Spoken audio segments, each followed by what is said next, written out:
I'm getting this message where many of you, you don't really ask for that much. A lot of you don't be asking for that much. You don't. You don't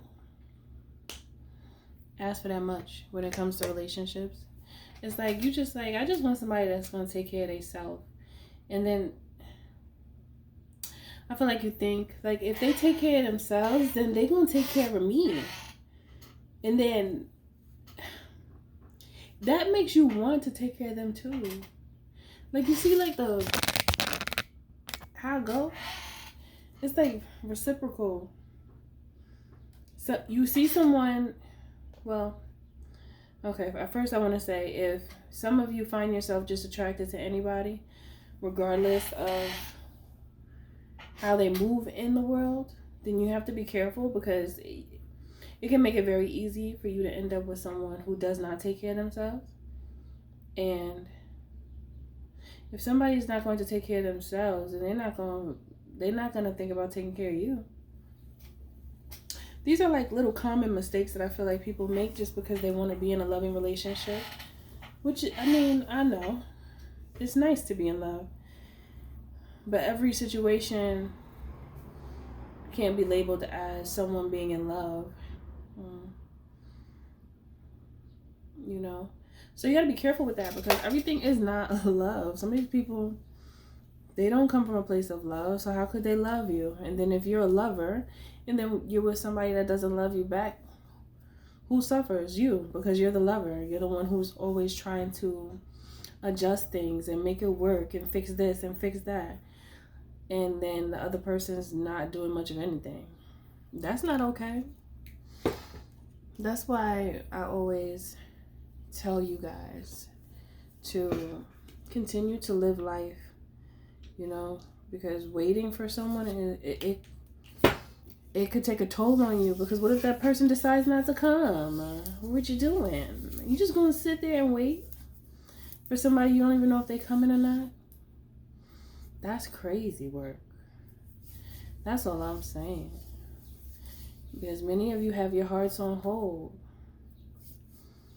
You know, I really feel like these love readings are part of the reason why so many love readings come out, and it's a focus right now, is for you guys to get a true depiction of of different perspectives of love and what it's supposed to look like, what it's meant to look like. Love is to flourish and to grow bigger than it began. Love is to feel comfortable, not feel nervous or scared or like worried or insecure or feel judged. That's not love. And sometimes, especially in your younger years, you can think lust is love. Let's talk about that part. Because that could be a bit confusing because you're so sexually attracted to someone. You can think it's love, like, oops. But if there's no, I mean, the best way to recognize if a situation is love or lust is to check the other points of significance, okay? So, of course, sexual attraction is needed because that's the first thing we see. So it's like, ooh, I like that. I like how that look. Eyes, okay? But then, what y'all talking about? What's the conversation about? Is there any chemistry there? Because there is. Oh, that's an A++++++. Okay? Then we're going into the mind, okay? Then we're going into the mind. Do you feel like you could talk to the person about anything and feel comfortable and happy to talk and happy to listen to, happy to hear what they have to say? Just really think about how loving that is to communicate with somebody you know they hear you and they know you listening when they speak. And the attention, ooh. When you get attention from somebody you love, and I'm not talking about like, you know, attention seeker stuff. I'm talking about, I love him, I love her, and I am going to listen, Okay, I'm going to. I might not even blink. Okay, I'm hello. I hear you. I'm just gonna look at you. You talk. Keep talking. I love it when you talk to me. Go ahead, talk. You know, just listening and really hearing. Oh my gosh, that's like the sweetest thing, and it's so real. It's both individuals feel heard and seen. I know you guys have experienced this, being in a relationship with somebody and they always like this. Every time you turn around, you talking and they like, yeah. Yeah. Oh, really? Oh, like, put the phone down for a second. I'm talking to you. Make you want to kindly just reach over and just put the phone down. Okay, just right here. Hello? Because the phone can really interrupt quality time between two people, right? I think so. And it's a distraction from actually listening to understand, not just listening to hear. It's one thing to listen to somebody and you know they talking, but you barely you're barely receiving the information to be able to respond appropriately or accordingly to what they're saying. Because I feel like many relationships do that. Many people in relationships, one person be talking and the other person is barely listening. Well, I know, I just heard, but some people are annoying. Well, that's sad to feel that way about the person that you're in a relationship with. But let me just think about the people who don't feel that way, or situations that are not like that, where they feel like their person is annoying. Let's talk about those who want to hear each other speak and also respect when your person feels like they want to be quiet.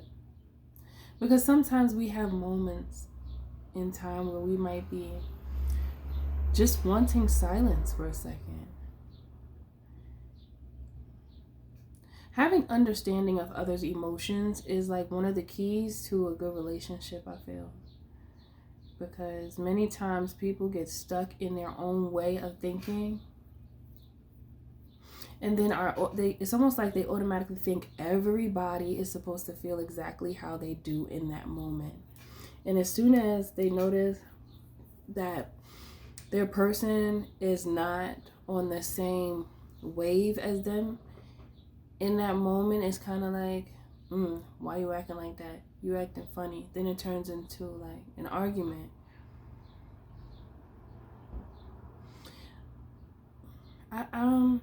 It just makes me think, okay, it's like give people time to take in whatever it is that they need to take in. Think about whatever it is that they need to think about. You might want to talk, but maybe they're not ready to talk about whatever, or they don't want to talk at all because they're going through something. Just tell them, like, okay, you don't want to talk right now? Okay, when you're ready to talk, I'm here. Okay, I'll leave you alone. But if it lingers on for like an extended period of time, then that is when you would want to intervene. Like, okay, so I gave you time, but now you're just not talking. So this is lack of communication. And if it remains this way, then we're going to have a bigger problem.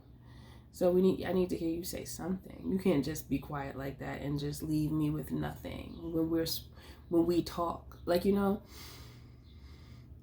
see, that type of stuff causes problems. And it's also a red flag as well if somebody takes too long to speak on something. Because I feel like, okay, so now you must be trying to hide something, or you trying to start a problem on purpose. You know how some people do this, where they will cause friction on purpose. So they'll act a certain way, like angry, to cause an argument so they can leave to do something that you probably don't want them to. That's just games. that's game playing, and nobody has time for that. You see, that's a tactic that I see people use sometimes. I've even heard people say, "Oh, I'll just do that so I can leave." Like, what? You really? Okay. I mean, hey, to each his own. But people do the darndest things when they want to do what they want to do. They start creating problems that never existed, you know, and cause friction within a relationship that was actually going well, but because they want to rebel and do whatever, then they start creating problems so that they can get out of Dodge and then leave the other person confused, like, what? And that's toxic. These are these little things that you want to pay attention to, because if you are waiting for someone who's toxic because you were loving on them and they didn't know how to love you, why wait? Why wait? Continue to live your life and enjoy your life. Why wait for somebody who could not give you the love that you gave them? They couldn't even match your energy. So that means that they have work to do.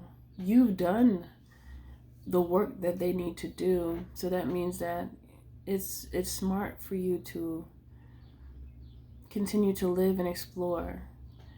And you never know. You feel in love with that person that you're waiting for now, but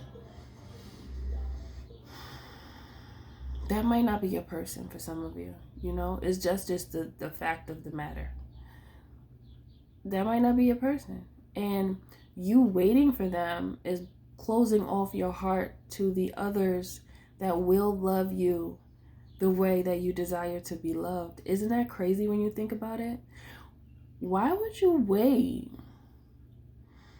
for someone that it's likely that they might not get it right, and you just sitting there waiting, tick-tocking, the clock keep popping, tick-tock. You know how many TikToks you hear and they still don't reach out to you? They still don't reach out to you?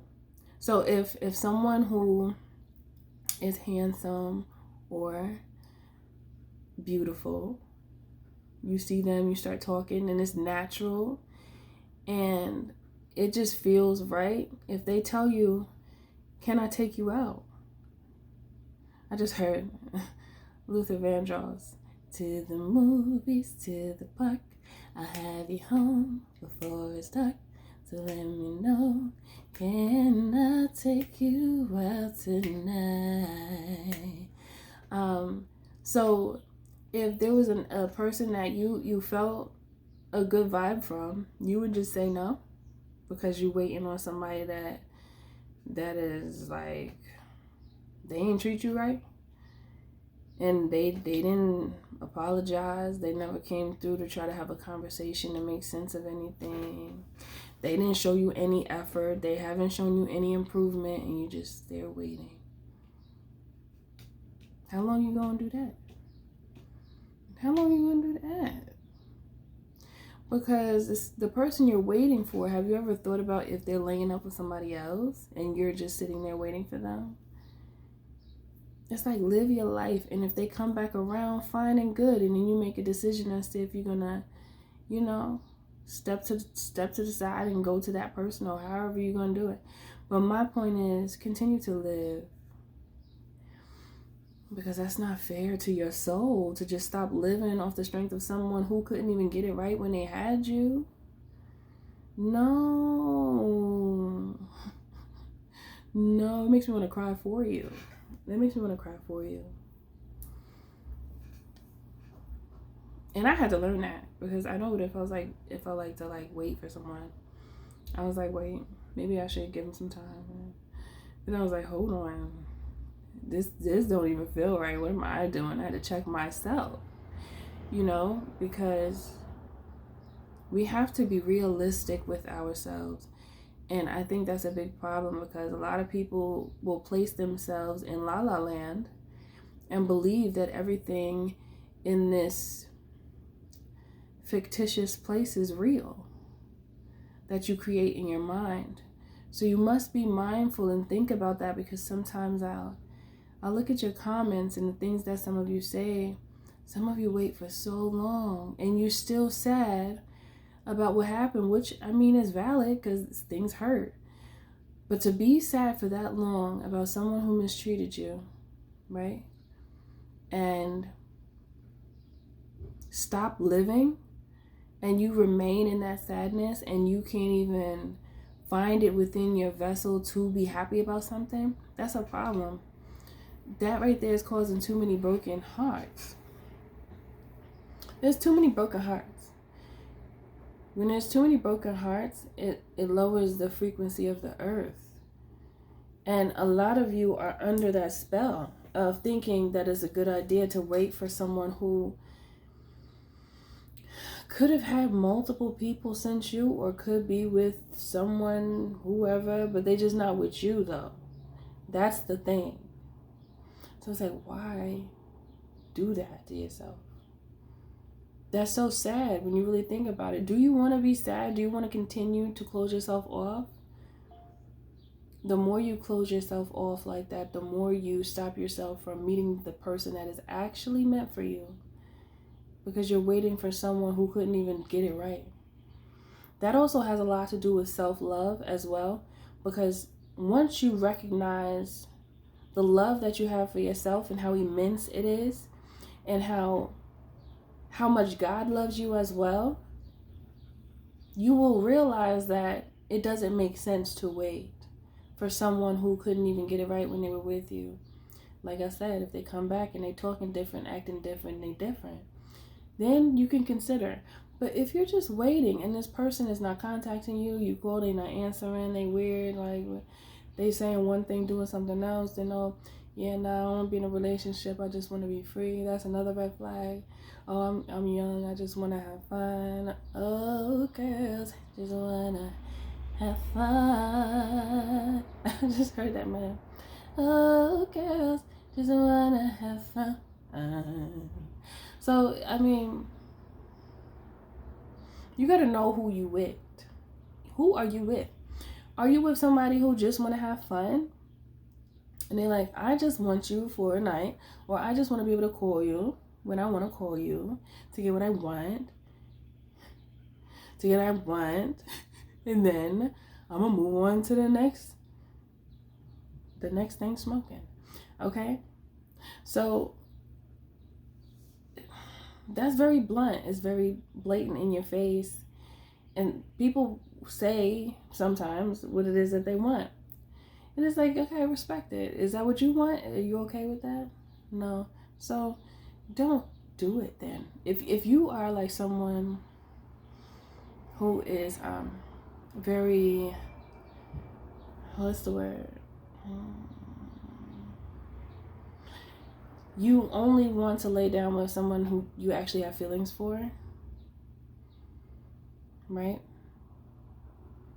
And you end up having feelings for someone who isn't ready to settle down. Don't you think it's a good idea to ask them what it is that they want first before you get into bed? Because once you get into bed, okay, let me tell you, there's aftershock that happens after that. And you get memories of the moments within your vessel. Like you could, and then that lingers. Those feelings don't go away. It takes a while. It's like an imprint that they leave on you. And that's for men and women. Okay? So if they not on the same page in the beginning, you know better than to lay down with them, because you're going to have an imprint. Not unless you in that energy where you don't care and you're just like, okay, got that one, on to the next one, smoking, on to the next thing, smoking. That's different. It depends on the energy. Make sure that the people that you're getting with match your energy. Remember, if they don't match that, they can't tap that. It's so simple, right? I think it is. If they don't match that, which is your frequency, then they can't tap that, which is your ass. Okay? Listen, Let's just talk about it, because this is too crazy outside. It's too many of y'all with a broken heart. It's too many of y'all. It's too many. Y'all just out here just like sad. And you're not supposed to be this sad. You're supposed to be living your life. You're supposed to be getting closer to yourself, loving the relationship you have with yourself, loving the relationship you have with the Creator. And then you are to be in that creative energy, and you're there when you feel joy. The creative energy, it's immense when you are happy, when you feel joy, and when you are content with yourself, and when you accept yourself for who you are. That creative energy, it just begins to overflow out of you like a volcanic explosion. You have so much to give at that point, because you have accepted your flaws and everything else about yourself. You know, it's just a whole new world once you get to that point. And I want to make sure that you guys feel that love that God has for you, the love that actually is inside of you for yourself. That is a beautiful place to be. That is a beautiful place to be. And to make decisions for yourself and to evaluate the options and make a choice without influence is good. Now, another beautiful aspect of that is once you get to that point where you are comfortable making decisions on your own, and you don't always have to reach out to someone to give you guidance as to what you should do in life, it solidifies this place of sovereignty, this space in time that's just sovereign, and you become very independent to lead yourself. You know, you're using your discernment and your God mind to lead yourself in the right direction, and you trust yourself. And to trust yourself actually brings more confidence within you.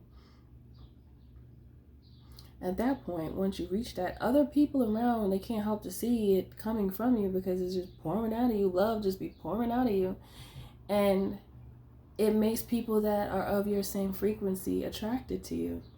No matter if it's going to be platonic or romantic, it's just the point of that energy is bright and it shines very, very, very strongly. Then you get around people where you'll feel comfortable wanting their opinion on things, because you know that their frequency is high enough to meet yours, to be able to even understand your mind, to assist you in thinking about certain situations, because their perspective is on the same frequency as yours. However, due to the experiences that they've had in their life, they can show you something that you may not have seen. That is value. Those are valuable people that you end up being around, because they just match your fly. They match your fly because you're so high, you just soar all the time. And that means that at that point, you just can't take instruction and guidance from anybody, because that's not your frequency. You could actually decrease your frequency being around certain people if you stay around them for too long, because it's likely that you may get yourself into something that wasn't even meant for you, just because it's by association. So it's like, I feel like many of you have learned these things I'm talking about, and you're like, I want to be with somebody that takes care of themselves. I want to be with someone who knows themselves and who loves themselves, and someone who communicates well. If you know that you're a great communicator, how could you be with somebody that can't talk to you? How is that supposed to go anywhere ever? It's going to be like a dead end to where? A dead end doesn't go anywhere. So it's like, what are you going to do with that? You know, what can you really do? You can't really do much with that part. So just consider all of these thoughts as you move about in life, you know, and think about this conversation when you think about if it's right for you to wait for a person. Because it's many people are not worth the wait. And then they end up, it's like they end up, hey, it's twisted. I think it's in there. I don't like when my string goes away and it's stuck in here. But anyway, you don't want anyone to have control over your fate like that. You don't want that. It's not right. It's really not. And I know so many of you just wait. And then you're a lover. Oh man, it's not easy, but I just live. Do things that you like, do things that, you know, you want to do when it comes to your hobbies, getting to know yourself, getting closer to yourself. Continue to live. That's what life is for.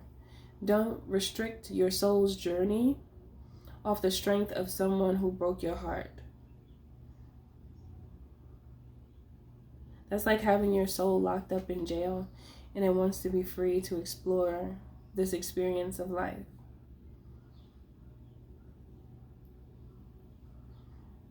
But because many of you see this way now, you don't allow this to happen to you because you've learned to know better when it comes to people and how they move and how selfish some people could be.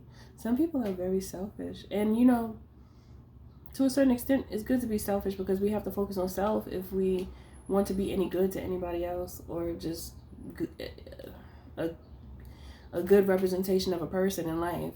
You have to be able to, I said that twice. You have to be able to care for yourself, love yourself, and appreciate yourself. So you have to be selfish in order to do all that self-care.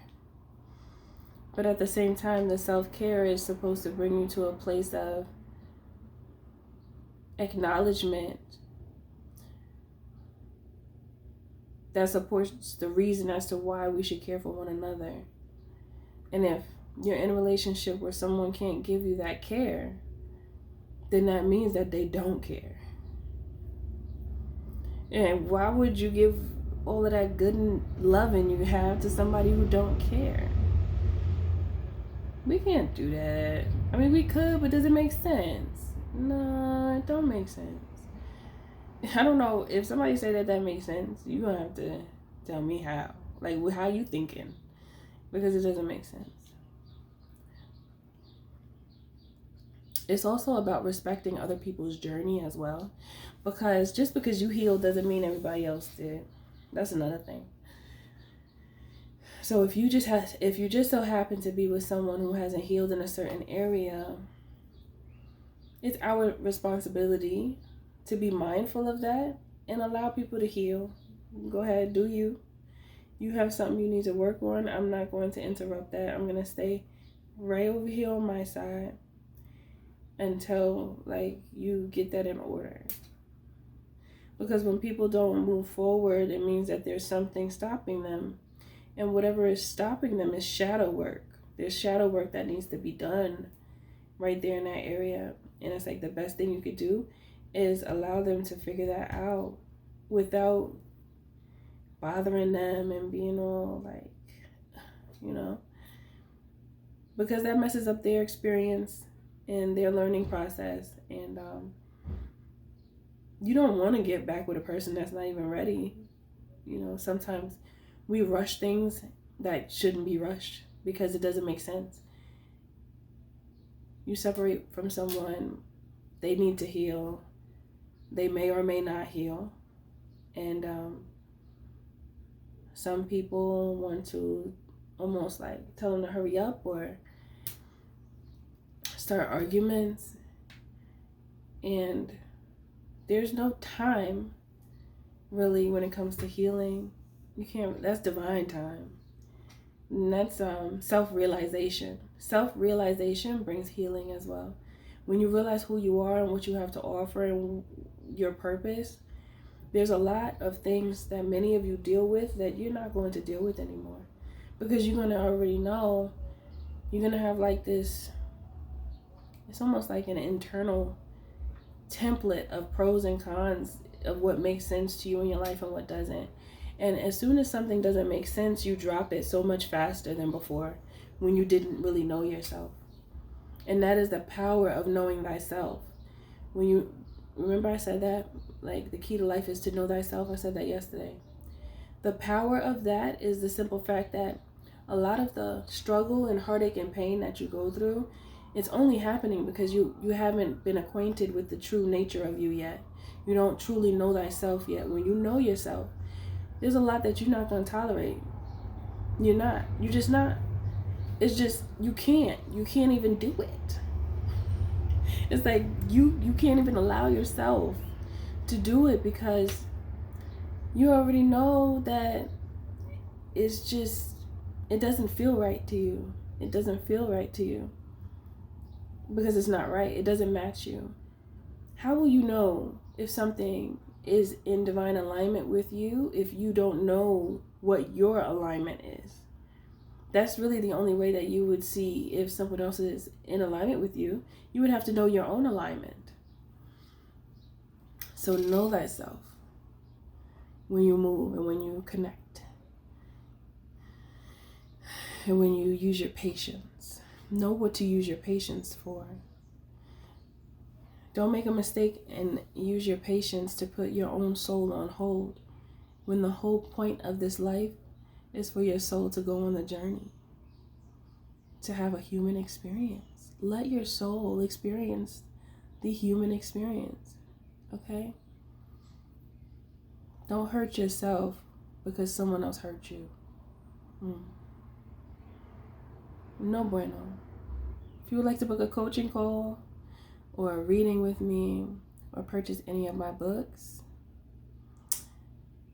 you can find them on my website, www.MNHONEYROSE.org, and I'll see you in the next message.